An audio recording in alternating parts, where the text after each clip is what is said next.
Springfield's only pure classic rock station, 104.7 The Cave. I have with me today New York Times bestselling author, hunter extraordinaire, with a career spanning over 55 years and more than 34 albums, the Motor City Madman, the Nuge, Ted Nugent. So how are you doing today? Are you anywhere near the Ozarks yet? Flash, I'm doing so good it's stupid. God bless the Heartland. God bless the Ozarks. God bless Springfield, Missouri. God bless Bass Pro Shop. God bless the Backstrappers. I was actually, I hadn't even known that I was going to interview you yet. And the other night I was talking to someone about Bass Pro Shops, and I was like, we have a Fred Bear exhibit at the Bass Pro Shop in Springfield, Missouri, at the Bass Pro Shop headquarters of the world, basically, which is pretty cool. Yeah, Fred Bear was a big influence on my life and everybody's life, just an absolute genius visionary for conservation and the environment, the mystical flight of the arrow. So I know that in the Springfield, Missouri zone, especially a place called The Cave with a girl named Flash and Uncle Ted, this is like the definitive spirit of the wild Fred Bear campfire. So I appreciate the opportunity, baby. Between books and albums and television, that's a lot of material. How do you keep creating so much new content? How do you even have the time? Well, here's the most important message in the world, Flash. My name is Ted Nugent. I'm 69 years clean and sober. I get high on killer rhythm and blues and rock and roll, and I get high on the mystical flight of the arrow, and I get high on sunrises and sunsets and campfires and backstraps and loud guitars. So my parents raised me in a hunting camp, in that discipline that is the hunting lifestyle, especially the bow hunting lifestyle. It's such a challenge to penetrate the defense mechanisms of the creatures God created to escape guitar players with sharp sticks. So the reason I'm having the greatest tour of my life, I'm 69 years old this year, and I've got the greatest band. My drummer, 22-year-old Jason Hartless, is the greatest drumming animal on the planet from Detroit, and Greg Smith, the greatest bass player. So the music is so compelling. These guys, every song, every concert is the most important song, the most important concert. Every audience is the most important audience. Every gig is the most important gig. We love the music. We still feel the presence of Chuck Berry and Bo Diddley and Little Richard and James Brown and Wilson Pickett and the Motown Funk Brothers and all our founding fathers of the greatest music in the world. So in between hunting seasons, Flash, we rock all summer, every night, just pretty much every night. And when I wrap up my tour in 2017, before the hunting season starts in September, I will have performed 6,631 concerts. I think 6,631. So I love this stuff. And when you're clean and sober, you got a lot of energy, you got a lot of attitude, a lot of spirit. And you can apply yourself to your American dream of having the time of your life as long as you put your heart and soul into it and you're clean and sober. Speaking of hunting and hunting seasons, have you ever done hunting in the Ozarks at all? I haven't, and I should, but the thing is, I play, 5-6 nights a week. Yeah. Sometimes, I think my record is 32 concerts in a row with no days off. So when you keep a schedule like we do on the road, we love the velocity, we love the momentum. The adrenaline just takes over the entire tour. When the tour ends, Flash, I don't go any place. I like to stay home. I have killer hunting in Michigan and in our home in Texas. We have pheasants and quail and grouse and woodcock and squirrels and rabbits and sandhill cranes and doves and deer and turkeys and coyotes and bobcats, and we got unlimited hunting pretty much on our Texas and Michigan properties. And I just don't leave home. I stay with my sons and my daughters and my grandkids, and we do a lot of charity hunts for the heroes of the U.S. military and for special needs kids. So I when I'm done touring, I don't go anyplace. I mean, occasionally, back in the old days, I would go to Africa on occasion and up into Canada and Alaska, and I still go up into Ontario bear hunting because it's only an hour flight with my buddy's plane. But if it's more than an hour flight, I ain't going anywhere. So I stay pretty close to home. So thank you, everybody, for all those wonderful invitations in the Ozarks. I dearly appreciate that. But come the end of the rock and roll tour, I burn all my suitcases. I don't go anyplace. Yeah, that's understandable, being on the road so much. I think, Flash, we can both agree that the greatest philosopher of all times was Dirty Harry when he said a good man knows his limitations. And by the end of the tour, I better shut up and stay home. Yeah, absolutely. Yeah, that's a great philosophy to live by for sure. So bear hunting, that sounds really scary. Well, it's not really. I mean, it's stimulating and it's rather arousing. I mean, because you're with a bear and a bear could eat you if he decided he wanted to. But I think the most important factor is that there is more black bears in North America right now in 2017 than ever in recorded history. There are more bears. There's more cougars. There's more deer, more turkeys, more geese in North America than ever in recorded history, and that's because of the hunting families. We demanded regulations based on the simple science of sustained yield and habitat carrying capacity and harvest rates, and we've succeeded. We have the healthiest, most thriving wildlife and big and small game in North America than anywhere in the world because of the hunting families. Hunting, fishing, and trapping puts value, which means you can pay for game warden and people with radios and jeeps and manage this wildlife. So I'm really very, very proud of that. No one in the history of the world has done more for wildlife and a healthy environment than the hunting families of this country. So when you go after a bear, you just got to use your head and make sure that you're in a position and you're adequately trained and prepared in case things go predator versus prey and they come get you, and you can get them first. Yeah, that's probably also a good way to approach that. I don't. If you really want danger, you come with me to Detroit. Bear hunting's no problem. Detroit might be a little bit more dangerous. Yeah, though, I mean, those conservation efforts are definitely something to be proud of, too. And even here in Springfield, we have a wildlife area that they open up hunting on because of the populations are so, like the deer population, they had to have people come in, I think it was during bow season this past year, and they were like, you have to help thin this herd because it is out of control in the city. So that's just absolutely. Amazing. Anybody that's against hunting is just a complete idiot. They're just lying. They're living a lie. Wildlife reproduces every year, but the habitat does not. So you have to harvest the surplus. You might want to look up Thanksgiving. You know what I mean? We give thanks for the annual harvest, and we're talking about billions of people, Flash. Billions and billions of people around the world that sustain themselves with the purity of wild game, small game, big game, and all around the world. If it wasn't for wildlife, my God, we'd have to increase the farming. Of course, the farmers and ranchers feed the world, and we salute them and thank them for that. But hunting is the most natural, pure, organic, healthy, environmentally sound practice that mankind can indulge in to keep wildlife healthy and thriving. And here's a little something for the kids that go to school in America that don't learn anything. Uncle Ted will help.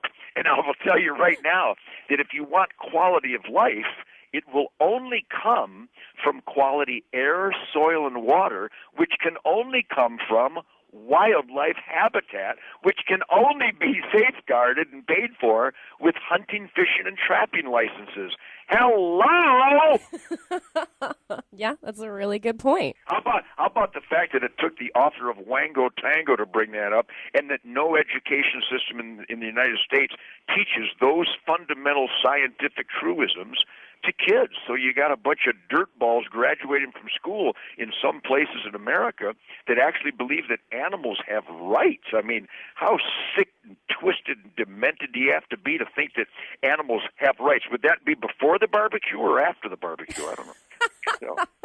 We've talked about all of the great hunting and conservations. You also mentioned a lot of your work with veterans associations and stuff like that. Here at the Cave, we're huge supporters of veterans. Mike the intern, our morning show host, has actually won a few awards with his work with veterans in the community. What's your favorite organization to work with? Well, there's so many, and I think we can all agree that it's irrefutable that freedom is not free. Correct. And I was first contacted by heroes of the military when I was just a dumb, ignorant kid graduating from high school in 1967, and I didn't know what communism was, and I didn't know where Vietnam was, and I had never heard of Normandy Beach or Iwo Jima or the Bataan Death March, and I'm heartbroken to say that I think our education system intentionally kept us ignorant about these important pivotal moments in life where freedom was on the cusp. And so the heroes of the Vietnam era would contact me because they'd hear my radio shows and they'd see that I was a Second Amendment supporter and I was a hunter, and almost all the heroes of the military, certainly, they're willing to die for our Bill of Rights and our Constitution. So they would contact me over the years, and I got to be friends with, World War II and Korea veterans and Vietnam veterans, and I just started accumulating a lot of friendships with the heroes of the military. And when you share a hunting campfire with someone, it is probably the most uninhibited, honest, and open communication you'll ever have in your life. And the stories that these heroes of the military would share with me further endeared me to the realization that freedom is not free. So I work with every imaginable military charity out there. One of them that is doing a great work is OperationFinallyHome.org. OperationFinallyHome.org. The donations go straight to build cost-free custom homes for the heroes of the military and their families. And many of them have to be specialized because the heroes have sacrificed their legs and their arms and have gone through a whole lot of hell. So it's OperationFinallyHome.org, and I actually work with ExodusPlace.net here in Michigan, where it's our goal, and we're moving forward to eliminate homeless veterans. We gotta make sure that there's no more homeless veterans in America, and they all have quality homes and quality life. And I gotta tell you too, Flash, everywhere we go, every night, every concert, 6,608 concerts, I have meetings with military and law enforcement and just working hard, playing hard, hunting, fishing, trapping, outdoor families. And everywhere I go, American families give and give and give, and we're making up for the embarrassment and the criminality in so many cases of the Veterans Administration and the failure of our government to do their number one responsibility and take care of our military veterans. So we, the people, are picking up steam. And now that we have a real commander-in-chief in the White House, he's going to take care of this, and he's moving forward with that, the great President Donald Trump.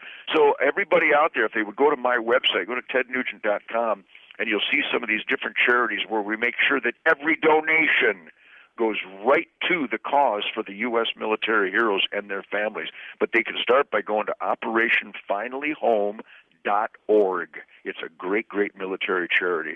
It'll make you feel warm and good inside, I promise you that. And that's really important because there are so many charities out there that skim off the top, and you don't exactly know where all of that money is being broken down to and going to. So that's amen to that. So you got to be real careful. What I did, I met with the Operation Finally Home charity people, and not only do we not take any money from the donations, we quadruple them. If you give $100, we turn it into $400 by getting all these manufacturers and these builders and construction companies to donate a lot of their time and a lot of their materials to build these gorgeous homes for these heroes. And God, nobody deserves it more than the heroes of the military and their families. So if they would visit OperationFinallyHome.org, I'm telling you, that money will go to say thank you to those who have sacrificed the most. Now, you released Shut Up and Jam in 2014. Can we expect to hear a new album anytime soon, or a book even?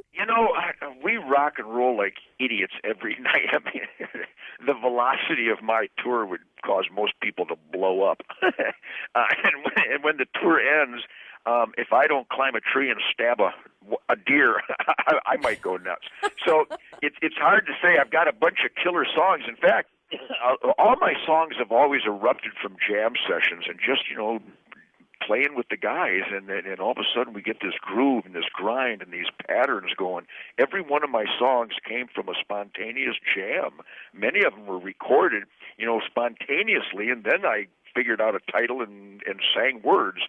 I don't contemplate the motion of a piece of music. I just let it happen by pursuing that grind and the groove and the energy and the spirit and on stage lately, we've been playing a bunch of licks in between songs that are turning into killer songs. So we got to get in the studio at some point, but maybe after I fill the freezer and feed a bunch of soup kitchens and homeless shelters with pure quality natural venison, maybe we'll jump in the studio and capture some of these songs because they're really, really good. Priorities. I'm sure that people are super stoked to be able to hear those songs this Saturday. I have one final question for you before I let you go. Yes, ma'am. Some people, not us, obviously, may have questioned the flaming arrow in the past, but I think it's in the spirit of the truth of the Ozarks, that's right up their alley. So do you think that maybe they could be treated to a flaming arrow from the member of the National Bowhunters Hall of Fame? Oh my goodness, would that be beautiful? Let us contemplate, Flash, the effervescent, mystical flight of the arrow, shall we?